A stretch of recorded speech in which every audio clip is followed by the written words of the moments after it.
Let me show you why this drill's helping so many of my students strike the ball better with irons, drivers, hybrids, any club. I am seeing a bit of a consistent pattern with poorer ball strikers over better ball strikers. When I use my force plates back in the studio, we see them with their pressures basically buried in this foot as they hit the ground, or try and hit the ball in that, and they do end up hitting the ground first or topping, those kind of ideas. So they're really buried in that lead foot, where we're seeing better players peak their forces around kind of this area and then get their forces out of lead foot into strike. So they're able to really move that energy that they create into the strike, also into the head, into the ball, into the strike, and then in turn that often makes them get their strike ball then turf. In general, they kind of move that low point forwards. We see lots of amateurs kind of pulling off the ball, rotating, getting kind of these positions where they're either crashing into the ground, or even you see the ones where it's running out from below them, their hips, and then they're kind of dropping the club back here, catching the ground. Now, what I do with these students to try and get them to feel getting out of their lead foot, posting up on that lead leg earlier to make sure that strike is a little bit more against kind of a firmer left side and the club driving forwards, is this super easy drill. So I'm just going to hold the club in my trail hand and I'm holding down the handle. You can go down onto the metal if you want to give yourself more leeway. I put my trail hand where it is on the club because I'm going to swing with my trail hand. I'm going to do a one arm swing where I still use my hips, still use my shoulders. I'm really going to try and get my body moving. Just one arm swings on their own and encourage people to get away from these kind of ideas. The club feels really weak.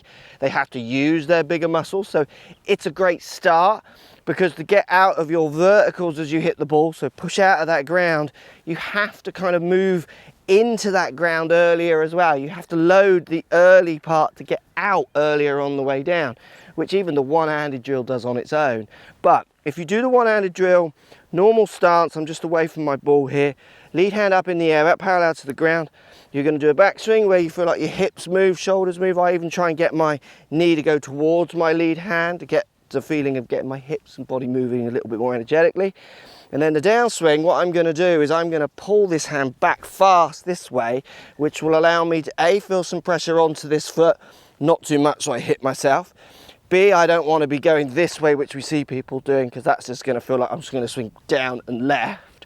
So what I'm going to do is I'm going to snap this hand back to let the club pass. So the club can't pass until I've got out of this foot. So I'm using this drill to really get people to load into the lead foot, get out quicker to then let the club go. And what we see from measuring on the force plates at home in the studio is that good players have done most of their forces as they come in to hit the ball. They're not still loading loads up.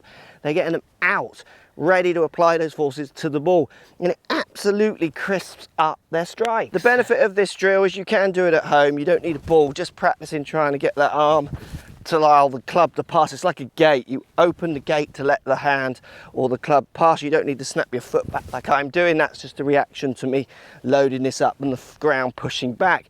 You can do it on the tee before you hit shots. So you're actually going to do it before you hit shots to get the feeling, and then try and apply, which is always the main point of any drill, the feelings to a shot to try and crisp up those strikes and hopefully hit a few more greens. If you hit a few more greens, you're going to lower your scores. Trying to strike the ball a little bit better is just fundamental to improving your golf.